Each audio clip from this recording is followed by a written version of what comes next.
바울의 2차 전도 여행이 시작이 되었습니다.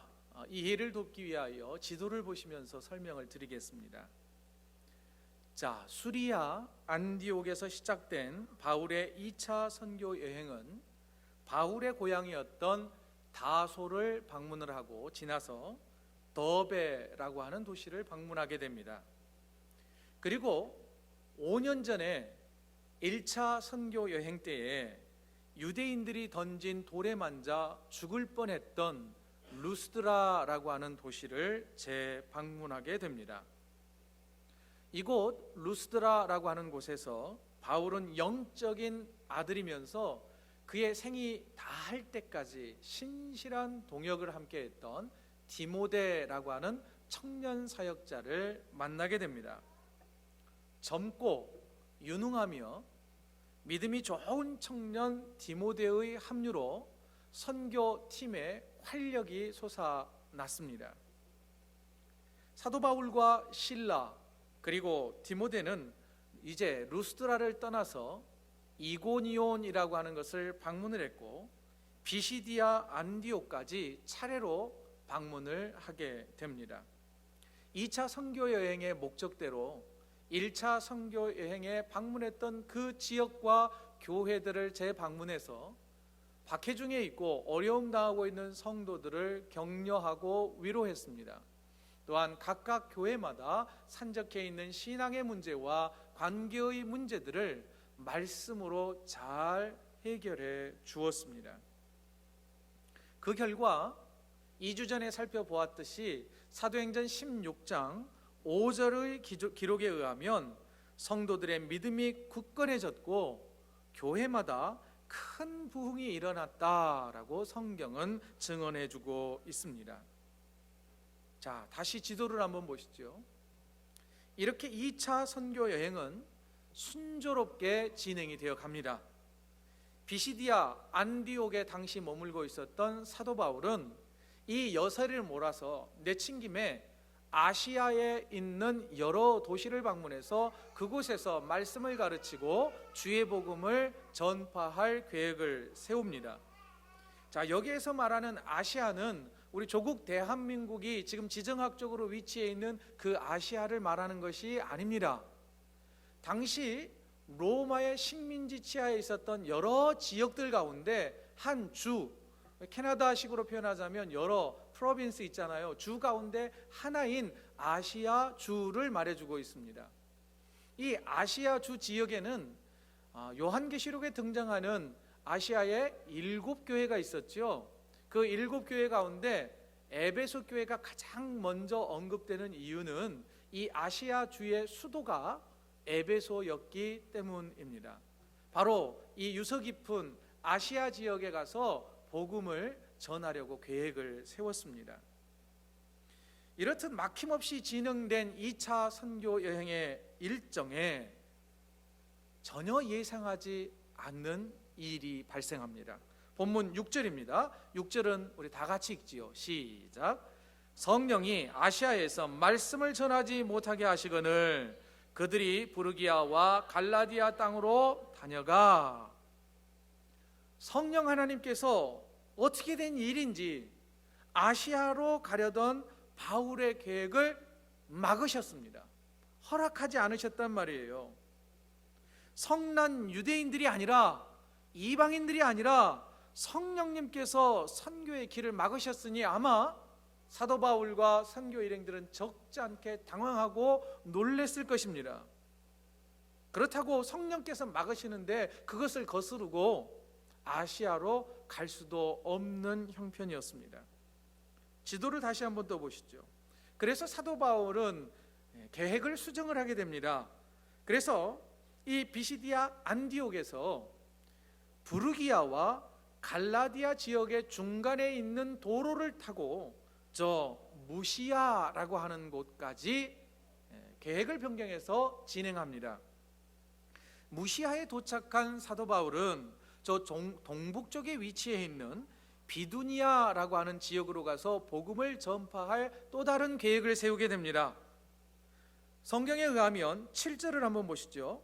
7절은 이렇게 돼 있어요. 무시아 앞에 이르러 비두니아로 가고자 애쓰되, 여기에서 애썼다는 말은 여러 차례 시도한 것으로 보여집니다. 그러나 이번에는 예수의 영이 허락하지 않으셨습니다. 하는 수 없이 비두니아로 가려고 했던 그 길까지 막히자 이제는 사도 바울과 선교 일행은 서쪽 끝, 서쪽의 막다른 골목이라고 할 수 있는 드로아라고 하는 곳으로 갈 수밖에 없었습니다. 여러분, 이 드로아라고 하는 지역을 여러분들이 이미 다 알고 있다는 거 아세요? 바로 그 유명한 트로이 전쟁, 트로이의 목마, 그리스와 트로이가 전쟁했던 곳이 바로 저 드로아라고 하는 지역이었습니다. 그리고 당시 저 드로아 지역은 터키와 그리스 지역, 오늘날 유럽을 연결해주는 무역항이 바로 이 드로아였습니다. 그런데 드로아에 도착한 어느 날 밤에 사도 바울이 신기한 환상을 하나 보게 됩니다. 특별한 환상은 본문 9절에 이렇게 기록되어 있습니다. 우리 9절 다 같이 읽지요. 시작. 밤에 환상이 바울에게 보이니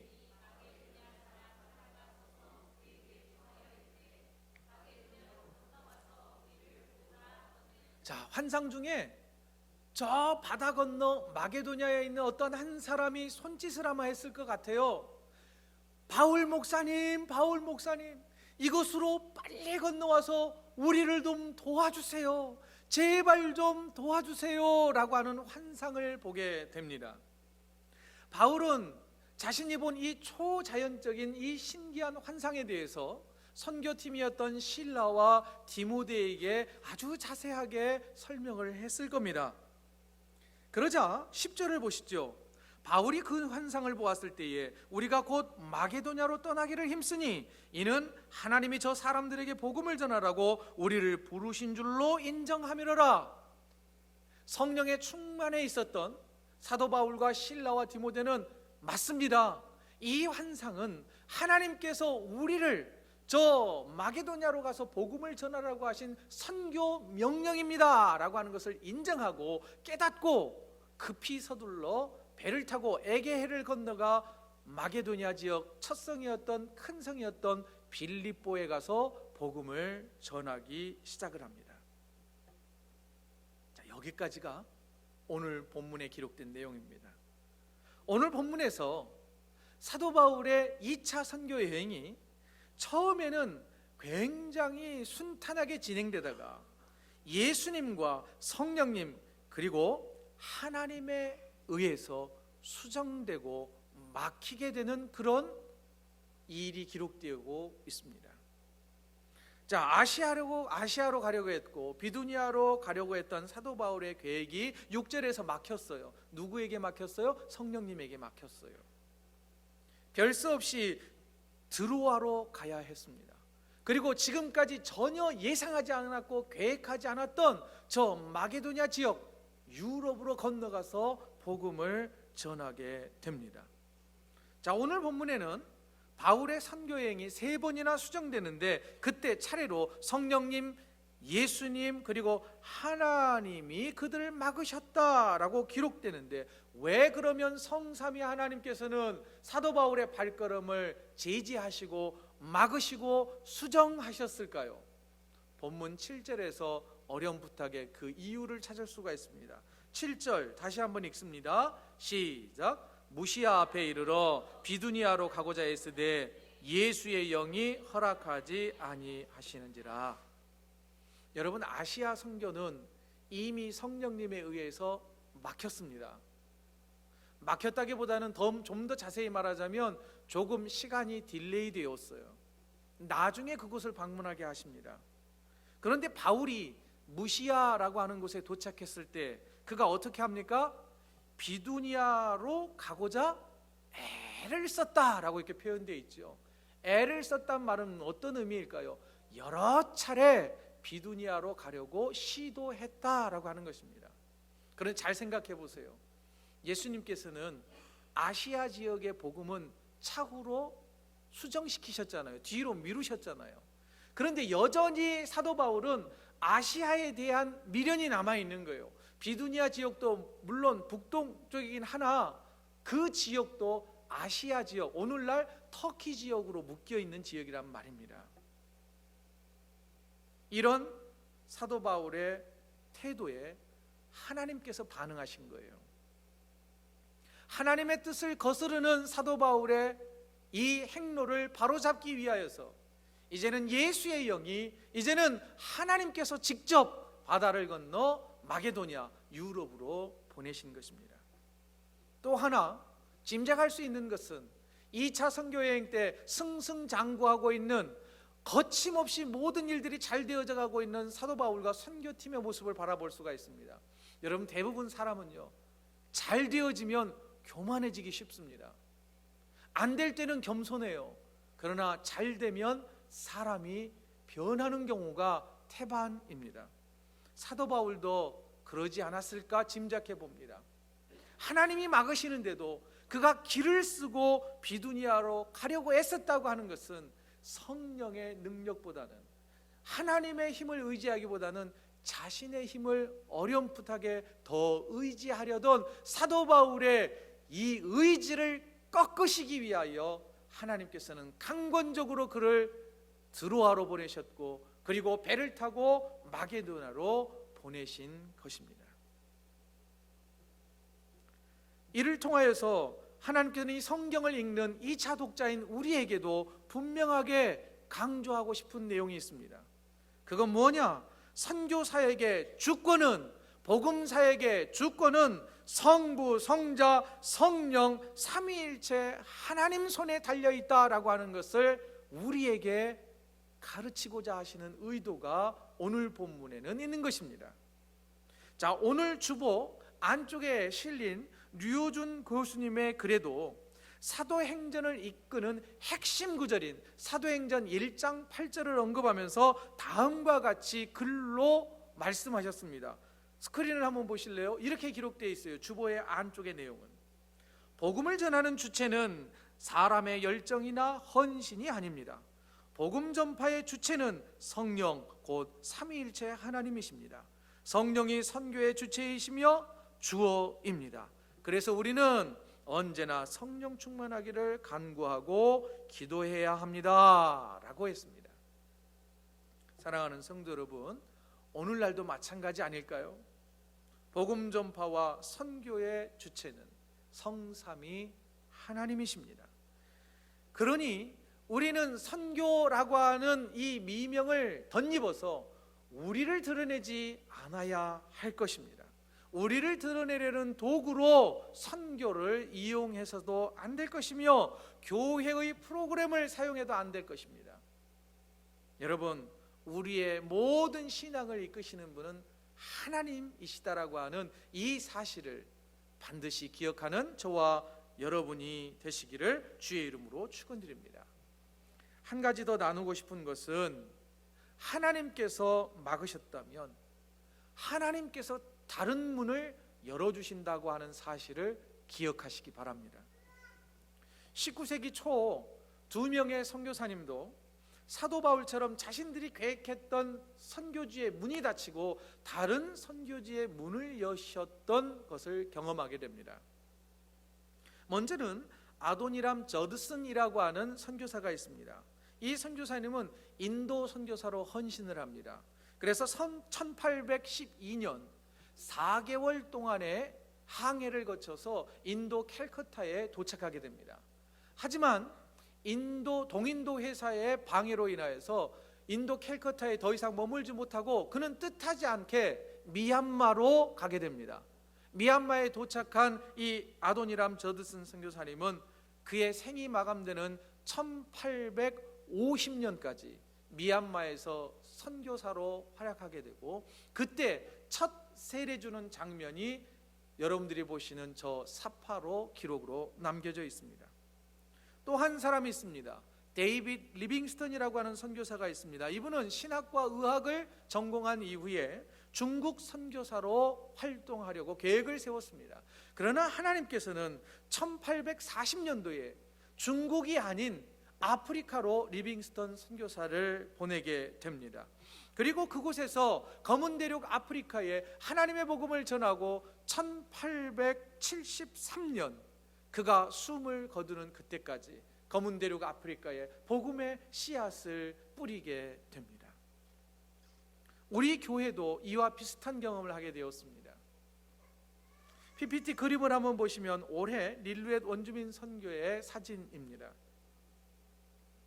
릴루엣 원주민 선교를 가기 전까지 우리는 2015년 겨울부터 저 나나이모 포트 알번이라고 하는 원주민 리저브 지역의 선교사님과 동역 사역을 시작을 했습니다. 그리고 우리 교회는 앞으로 우리 교회가 이 나나이모 포트 알버니에 있는 원주민 밴드에 가서 단기 선교 사역하기를 꿈꾸고 기도하며 준비했습니다. 2015년이 지나고 2016년 5월 그곳에 선교센터가 개소된다 해서 저는 그 개소식에 참여했습니다. 그리고 2017년 여름 단기 선교를 미리 답사하기 위하여 정탐하기 위하여 청년들과 함께 여름 수련회를 그곳으로 잡고 그곳을 방문했었습니다. 그리고 우리가 계획했던 2018년 여름이 되었습니다. 우리는 저 나나이모 포트 알버니로 가기 위하여 모든 준비를 하고 있던 중 여러 가지 상황에 의하여 그 일정이 취소되고야 말았습니다. 이제는 선교가 아예 올해 선교는 포기해야 되나 보다라고 하고 있을 때에 저 석저 끝 포트 알버니 섬으로 가려 했던 우리의 계획은 동북쪽 여기에서 300km 이상 떨어진 릴루엣이라고 하는 원주민 마을에 10명의 선교팀을 보내게 됩니다. 그리고 드디어 2주 전 2019년 8월 5일 지난 4년 동안 그렇게 기도하고 준비했던 우리 교회 단독 원주민 단기 사역이 하나님의 은혜로 잘 진행되었습니다. 그러면서 이 설교를 준비하면서 곰곰이 묵상해 보았습니다. 하나님께서 새 길을 열어주셨다라고 하는 것을 깨닫게 되었습니다. 나나이모 포트 알버니는 이미 다른 교회에서 여러 팀들이 매해마다 잘 섬겨주고 있는 지역이었습니다. 반면 우리 교회가 올해 단독 사역을 했던 릴루엣 밴드는 지금까지 그 어떤 교회도 발을 내딛지 않았고 그 어떤 선교팀들도 들어가서 사역하지 못했던 불모지였습니다. 우리 교회가 처음으로 예수님의 이름으로 첫 발을 내딛은 지역이었다는 것이죠. 그러면서 이것을 인정하게 되었습니다. 그때 저는 막히는 줄 알았습니다. 그래서 나나이모 선교사님에게 언짢은 감정까지 생기기도 했었습니다. 그리고 심지어는 선교비도 끊었습니다. 그리고 다른 선교지에 보내기 시작을 했고 릴루엣 지역에 섬기는 선교사님에게 선교비를 후원하기 시작을 했고 그곳으로 불모지에 복음을 열기 위하여서 주님이 막으셨고 막은 길을 또 다른 길을 주님이 열어주셨구나라고 하는 것을 깨달으며 감사하게 되었습니다. 어디 선교하는 일 뿐이겠습니까? 우리의 삶의 길도 때로는 막힐 때가 있을 것입니다. 실수로 막히든 억울한 일로 막히든 막힌 것 같을 상황에도 놓이게 될 것입니다. 그러나 그때에 하나님은 다른 길을 예비하시고 열어주신다고 하는 사실을 믿으시는 저와 여러분 되시기를 바랍니다. 왜냐하면 하나님께서는 그 누구보다 우리를 더 사랑하시기 때문입니다. 마지막으로 한 가지 더 나누고 싶은 것은 하나님께서 강권적으로 바울을 드로아로 보내시려고 하신 오묘하고 섬세하신 또 다른 계획이 있었다는 것을 우리는 기억할 필요가 있습니다. 오늘 본문 10절 다시 한번 읽겠습니다. 시작.